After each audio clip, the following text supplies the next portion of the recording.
తెలుగు ప్రేక్షకులను అలరించిన తమిళ దర్శకులలో కె. బాలచంద్ర స్థానం చాలా ప్రత్యేకం. తన సమకాలీన దర్శకులు మెచ్చేలా సినిమాలు తీసి ప్రశంసలు అందుకున్నారాయన. ముఖ్యంగా మధ్యతరగతి జీవితాల్లో పలు కోణాలు చిత్రీకరిస్తూ బాలచంద్ర సినిమాలు తీసిన తీరు పలువురి ప్రశంసలు పొందింది. సహజత్వానికి దగ్గరగా ఆయన చిత్రాలు ఉంటాయి. బాలచంద్ర చిత్రాల ద్వారానే కమల్ హాసన్, రజనీకాంత్, జయప్రద, జయసుధ, శ్రీదేవి వంటి వారు ఆర్టిస్టులుగా మంచి పేరు సంపాదించుకున్నారు. బాలచంద్ర తెలుగు ప్రేక్షకులుగా అందించిన మరో ఆణిముత్యం అంతులేని కథ 1976 ఫిబ్రవరి 27న విడుదలయ్యి ఇప్పటికీ 50 ఏళ్లు పూర్తి చేసుకుంది. తమిళంలో సుజాత హీరోయిన్గా అవాల్వరు తోడర్ కథై చిత్రాన్ని రూపొందించారు బాలచందర్. ఆ సినిమాతో సుజాతకు ఎంతో పేరు వచ్చింది. అదే కథతో జయప్రద ప్రధాన పాత్రధారిగా తెలుగులో అంతులేని కథ చిత్రం తీశారు బాలచందర్. అప్పటికి 3-4 చిత్రాల్లో మాత్రమే నటించిన జయప్రదకు ఇటువంటి చిత్రంతో నటించే అవకాశం దక్కడం నిజంగా ఆమె అదృష్టం. అప్పటికి ఆమె వయసు 14 ఏళ్లు మాత్రమే కావడంతో అంత బరువైన పాత్ర పోషించగలదా? పెళ్ళీడు దాటిన అమ్మాయిలా కనిపిస్తుందా? ఎన్నో సందేహాలు, అనుమానాలు.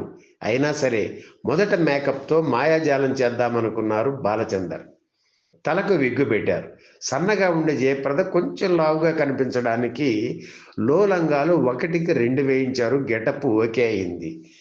కెమెరా ముందు ఆమె నటించాలి, పాత్రలో జీవించాలి. భయపడిన జయప్రదకు బాలచందర్ ధైర్యం చెప్పారు.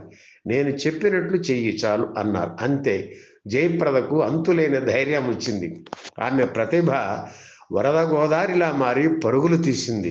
సాధారణంగా సెట్లో చప్పట్లు కొట్టని బాలచందర్ జయప్రద నటనకు చప్పట్లు కొట్టారు. అంతులేని కథ విడుదలయ్యాక థియేటర్స్లో ఆ చప్పట్లు కొనసాగాయి. ఈ సినిమాలో జయప్రద అభినయం చూసి కళా తపస్వి కె. విశ్వనాథ్ సిరిసిరిమువ్వ చిత్రంలో ఆమెకు అవకాశం ఇచ్చారు. ఎంతో ప్రాధాన్యం ఉన్న మూగ యువతి పాత్రను అందులో పోషించి పేరు తెచ్చుకున్నారు జయప్రద.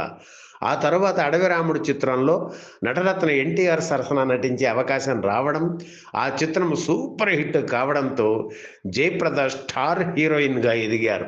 తర్వాతి కాలంలో తమిళనాడు సూపర్ స్టార్గా ఎదిగిన రజనీకాంత్కు అంతులేని కథ తొలి తెలుగు చిత్రం. ఇందులో హీరోయిన్ అన్న మూర్తి పాత్రను ఆయన పోషించారు. జయప్రద తర్వాత మళ్ళీ అంత పేరు వచ్చింది రజనీకాంత్కే. దేవుడే ఇచ్చాడు వీధి ఒకటి అంటూ యేసుదాసు పాడిన పాటను రజనీకాంత్ మీద చిత్రీకరించారు. రజనీకాంత్ నటన తెలుగు ప్రేక్షకులకు అప్పట్లో బాగా నచ్చేసింది. ఈ చిత్రం షూటింగ్లోనే ఒక సంఘటన జరిగింది. దాని గురించి మీకు తప్పకుండా చెప్పాలి. ఒకరోజు సెట్లో జయప్రద, శ్రీప్రియ, రజనీకాంత్ అందరూ ఉన్నారు. వితంతువైన శ్రీప్రియకు మళ్ళీ పెళ్లి చేయడానికి జయప్రద నిర్ణయించుకుంటే ఆ విషయం తెలిసి తాగుబోతు అయిన ఆమె అన్న మూర్తి వచ్చి గొడవ చేస్తాడు. బాత్రూంలో తల తుడుచుకుంటున్న జయప్రద బయటకు వచ్చి సమాధానం చెబుతుంది. దాంతో కోపం పట్టలేక రజనీకాంత్ చేతిలో ఉన్న మగ్గు విసిరేస్తారు. ఇది షాట్. అందరు ఆర్టిస్టులు ఇన్వాల్వ్ అయి చేయాల్సిన పెద్ద షాట్. ఉదయమే షూట్ మొదలుపెట్టారు బాలచందర్. మధ్యాహ్నం అయింది, సాయంత్రం కూడా కావస్తుంది. కానీ షాట్ ఓకే కాలేదు. ఎవరో ఒకరు టైమింగ్ మిస్ అవుతున్నారు, టేకుల మీద టేకులు తీస్తున్నారు. అందరిలో భయంకరమైన టెన్షన్. ఇంతలో రజనీకాంత్ టైమింగ్ తప్పారు. వెంటనే బాలచందర్ ఆయన చెంప చెళ్ళుమనిపించారు. సెట్లో అంతా నిశ్శబ్దం. ఎవరు ఏమీ మాట్లాడలేదు. సారీ సార్, ఈసారి కరెక్ట్గా చేస్తా చెంప తడుముకుంటూ చెప్పారు రజనీకాంత్. ఆ తర్వాత తీసిన షాట్ ఓకే అయ్యింది.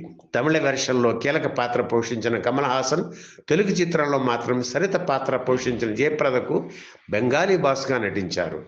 ఈ సినిమాలో మూగగా సరితను ఆరాధించే వికటకవిగా నారాయణరావు నటించారు. ఆయనకి ఇదే తొలి సినిమా. నారాయణరావు మీద చిత్రీకరించిన తాళికట్టు శుభవేళ పాట బాగా పాపులర్ అయింది. ఈ సినిమాలో జయప్రద స్నేహితురాలుగా జయలక్ష్మి నటించారు. తమిళ వెర్షన్లోనూ అదే పాత్రను ఆమె పోషించారు. ఫటాఫట్ అనే ఆ ఊత పదంతో ఆకట్టుకున్నారు ఆమె. అంతులేని కథ చిత్రం విడుదలయ్యాక ఫటాఫట్ అనేది జయలక్ష్మి ఇంటి పేరుగా మారింది. అరే ఏమిటి లోకం, పలుగాకుల లోకం అంటూ జయలక్ష్మి మీద చిత్రీకరించిన పాట కూడా పాపులర్ అయింది. అంతులేని కథ చిత్రం షూటింగ్ మద్రాసులోని న్యూటౌన్ స్టూడియోలో జరిగింది. జయప్రద ఇంటికి సంబంధించిన సన్నివేశాలన్నీ అక్కడే తీశారు. అవుట్డోర్ సీన్లు వైజాగ్లో చిత్రీకరించారు. అంతులేని కథా చిత్రానికి ఆత్రేయ మాటలు పాటలు రాశారు. ఎంఎస్ విశ్వనాథన్ సంగీతం అందించారు. రామ అరంగండల్ నిర్మించారు.